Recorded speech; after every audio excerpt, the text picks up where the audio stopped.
پیدائش کی کتاب 9واں باب۔ نوح کے ساتھ خدا کا عہد۔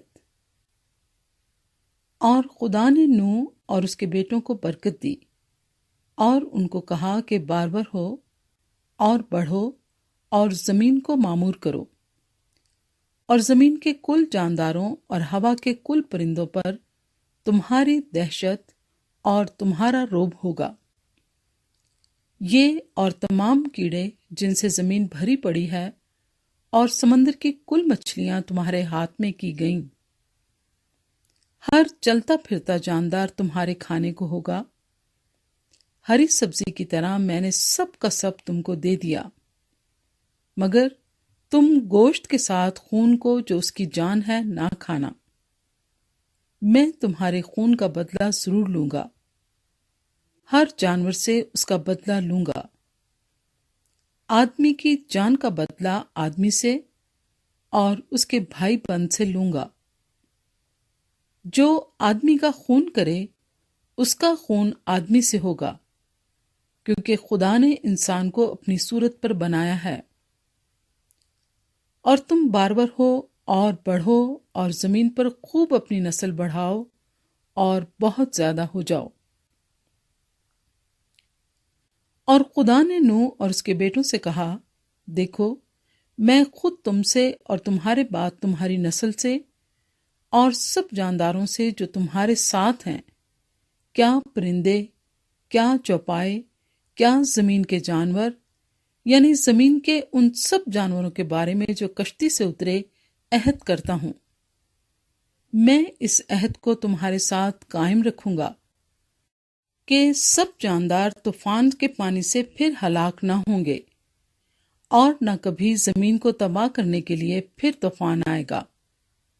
اور خدا نے کہا کہ جو عہد میں اپنے اور تمہارے درمیان اور سب جانداروں کے درمیان جو تمہارے ساتھ ہیں پشت در پشت ہمیشہ کے لیے کرتا ہوں، اس کا نشان یہ ہے کہ میں اپنی کمان کو بادل میں رکھتا ہوں۔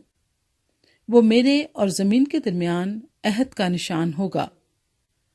اور ایسا ہوگا کہ جب میں زمین پر بادل لاؤں گا تو میری کمان بادل میں دکھائی دے گی، اور میں اپنے عہد کو جو میرے اور تمہارے اور ہر طرح کے جاندار کے درمیان ہے یاد کروں گا۔ اور تمام جانداروں کی ہلاکت کے لیے پانی کا طوفان پھر نہ ہوگا، اور کمان بادل میں ہوگی، اور میں اس پر نگاہ کروں گا تاکہ اس ابدی عہد کو یاد کروں جو خدا کے اور زمین کے سب طرح کے جانداروں کے درمیان ہے۔ پس خدا نے نوح سے کہا کہ یہ اس عہد کا نشان ہے جو میں اپنے اور زمین کے کل جانداروں کے درمیان قائم کرتا ہوں۔ نوح اور اس کے بیٹے۔ نوح کے بیٹے جو کشتی سے نکلے سم، حام اور یافت تھے، اور حام کنعان کا باپ تھا۔ یہی تینوں نوح کے بیٹے تھے، اور انہی کی نسل ساری زمین پر پھیلی۔ اور نوح کاشتکاری کرنے لگا، اور اس نے ایک انگور کا باغ لگایا، اور اس نے اس کی مہ پی اور اسے نشہ آیا، اور وہ اپنے ڈیرے میں برہنہ ہو گیا۔ اور کنعان کے باپ حام نے اپنے باپ کو برہنہ دیکھا اور اپنے دونوں بھائیوں کو باہر آ کر خبر دی۔ تب سم اور یافت نے ایک کپڑا لیا اور اسے اپنے کندھوں پر دھرا، اور پیچھے کو الٹے چل کر گئے اور اپنے باپ کی برہنگی ڈھانکی۔ سو ان کے منہ الٹی طرف تھے، اور انہوں نے اپنے باپ کی برہنگی نہ دیکھی۔ جب نوح اپنی مے کے نشے سے ہوش میں آیا تو جو اس کے چھوٹے بیٹے نے اس کے ساتھ کیا تھا اسے معلوم ہوا، اور اس نے کہا کہ کنعان ملعون ہو، وہ اپنے بھائیوں کے غلاموں کا غلام ہوگا۔ پھر کہا، خداوند سم کا خدا مبارک ہو، اور کنعان سم کا غلام ہو۔